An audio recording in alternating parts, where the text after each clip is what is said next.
So it's got enough power to do the different jobs that we do. I mean, some of them are easy, some of them are not. But, you know, if you've not got the power, then you can't make the parts that your customer requires. We're here at Special Bolt Cov in Coventry. And from your name, I'm guessing, do you make bolts and fasteners and fixings, Tim? We do, amongst many other things. Yeah, so you're actually quite a versatile shop as well. It's not just Special Bolts? No. Okay, but you also, because you make fasteners, I guess that needs sliding head capacity. Now, why does it? Why does it? It's not a question of whether it does or it doesn't. It's a question of what the machine does to aid you making the fasteners. Okay, and what problems do you have when you're trying to make a standard fastener or even a special fastener? We're looking to eliminate what we call push-off. Yeah, and because you can machine so close to the guide bush in the machine, you don't get push-off, so you get a nice standard size, which helps us in other processes further down the line. Is that so you don't get tapering all the way along the box? Normally they're quite long, I guess. Well, you get some. You get some that taper, you get some that don't. They go up and down. It depends on what material you're using. Brilliant. And we're here in front of a Hanwha XE20 from Dugard. And 12 months ago you bought this machine, but before you had the machine, why did you need to get a new sliding head? What problems were you having? The main reason was capacity. Yeah, that was the main reason, but we needed something that would fit in the space.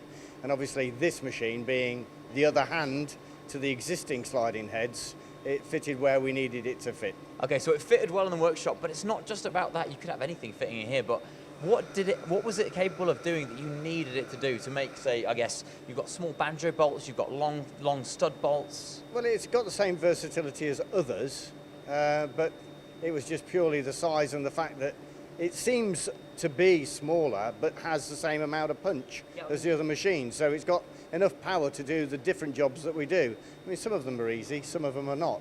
But, you know, if you've not got the power, then you can't make the parts that your customer requires. So this Dugard's got the power, but the power to make, as in to mill hexes, to drill deep holes. What are we talking about? It's a wide variety of things, and it's not about saying it's more powerful than something else. It's just more the fact that it seems to be smaller. Yeah, it doesn't take up so much floor space, and like I say, the handling really helps. Okay, and I guess it's really important that you can fit as many of these in your shop floor as possible, so you can get that capacity. I mean, how many bolts are you making on this a month? It depends. It's very, very difficult to put a finger on that, because if you're making a short part and it's what we call blonde and you're only doing a turn on it, you could be making one in 20 seconds.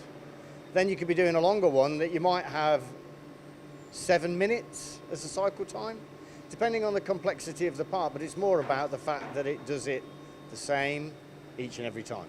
Okay, I guess because these are all sliding heads come with bar feeders, it's all about automation. Do you know you can run these overnight? Yeah, we do run them on a little bit, but deliberately we try not to, because obviously if you have a problem, I know they've got built-in fire extinguishers and other things, but we don't want to, shall we say, tempt fate. So where we can, we run them longer hours, and it might mean that, you know, we'll run them on for 2 or 3 hours in the evening without a setter, but that's the whole point. The setter sets it, the machine does the job, and the setter's then free to do something else elsewhere. Brilliant. And could you sum up for me why? I mean, most people, when they think of sliding head, they don't think of Dugard as a sliding head manufacturer. What surprised you the most about Dugard and the Hanwha machines? Well, to be honest, Dugard came after us in terms of seeking out customers, and then offered us this new machine, this XE20, and to be honest, it was competitive in terms of its price, etc. But it did all the things that everybody else was doing. And the proof of the pudding is 12 months later, it's still doing what it was here in the first place to do without any issue.